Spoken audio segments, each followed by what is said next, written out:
ನಡಿ ಈಗ ಶುರು ಮಾಡೋಣ.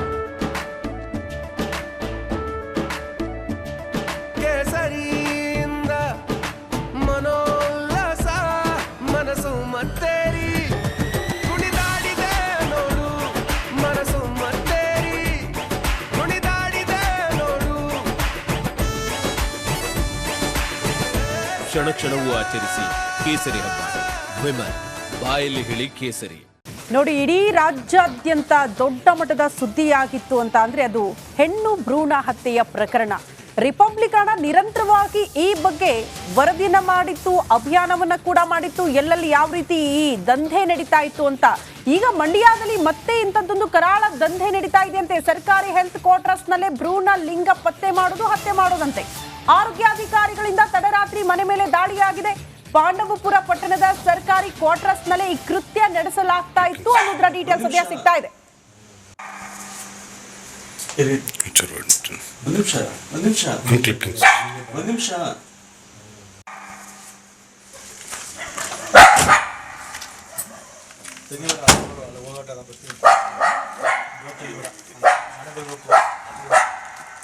ಈ ಬಗ್ಗೆ ಮತ್ತಷ್ಟು ಡೀಟೇಲ್ಸ್ ಅನ್ನ ಕೊಡ್ತಾ ಹೋಗ್ತಾರೆ ನಮ್ಮ ಪ್ರತಿನಿಧಿ ಆನಂದ್ ದೂರವಾಣಿ ಸಂಪರ್ಕದಲ್ಲಿ. ಆನಂದ್, ಎಲ್ಲಿ ಕರಾಳ ದಂಧೆ ನಡೀತಾ ಇದ್ದಿದ್ದು, ಜೊತೆಗೆ ಅಧಿಕಾರಿಗಳ ರೇಡ್ ಯಾವ ರೀತಿ ಇತ್ತು? ರೆಡ್ ಹ್ಯಾಂಡ್ ಆಗಿ ಸಿಕ್ಕಿ ಬಿದ್ದಂಗೆ ಕಾಣಿಸುತ್ತೆ ದೃಶ್ಯ ನೋಡ್ತಾ ಹೋದ್ರೆ.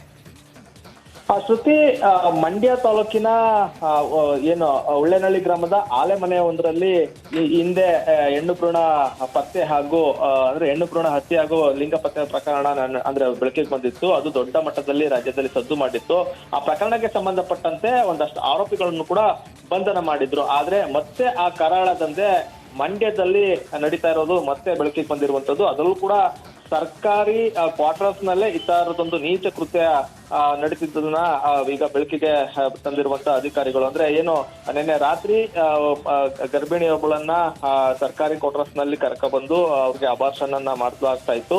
ಅಕ್ಕಪಕ್ಕದ ನಿವಾಸಿಗಳು ಈ ಬಗ್ಗೆ ಅಧಿಕಾರಿಗಳಿಗೆ ಮಾಹಿತಿ ನೀಡಿದಂತ ಹಿನ್ನೆಲೆಯಲ್ಲಿ ಪೊಲೀಸ್ ಹಾಗೂ ಆರೋಗ್ಯ ಇಲಾಖೆಯ ಅಧಿಕಾರಿಗಳು ಜಂಟಿ ಕಾರ್ಯಾಚರಣೆಯನ್ನ ನಡೆಸಿ ಅವರನ್ನ ವಶಕ್ಕೆ ಪಡ್ಕೊಂಡಿರುವಂತದ್ದು. ಅದರಲ್ಲೂ ಕೂಡ ಇಲ್ಲಿ ಗಮನಿಸಬೇಕಾದ ವಿಚಾರ ಅಂದ್ರೆ ಏನು, ಪಾಂಡವಪುರ ತಾಲೂಕು ಆಸ್ಪತ್ರೆಯಲ್ಲಿ ಡಿ ಗ್ರೂಪ್ ನೌಕರರಾಗಿ ಅಂದ್ರೆ ಹೊರಗುತ್ತಿಗೆ ನೌಕರರಾಗಿ ಕೆಲಸ ಮಾಡ್ತಿದ್ದ ಅಶ್ವಿನಿ ಹಾಗೂ ಆಕೆಯ ಪತಿ ಅಂದ್ರೆ ಅವರು ಕೂಡ ಸರ್ಕಾರಿ ತಾಲೂಕು ಆಸ್ಪತ್ರೆಯಲ್ಲಿ ಹೊರಗುತ್ತಿಗೆ ನೌಕರರಾಗಿ ಕೆಲಸ ಮಾಡ್ತಿದ್ರು ಅಂತ ತಿಳಿದು ಬಂದಿರ್ತದೆ. ಅವ್ರ ಹೆಸರು ಆನಂದ್ ಅಂತ ಹೇಳಿ.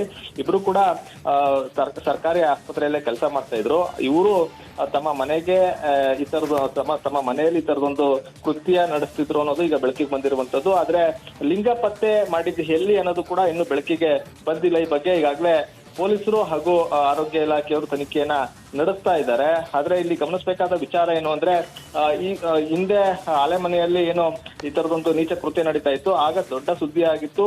ಒಂದಷ್ಟು ಕಟ್ಟುನಿಟ್ಟಿನ ಕ್ರಮವನ್ನ ಅಧಿಕಾರಿಗಳು ಕೈಗೊಂಡಿದ್ರು.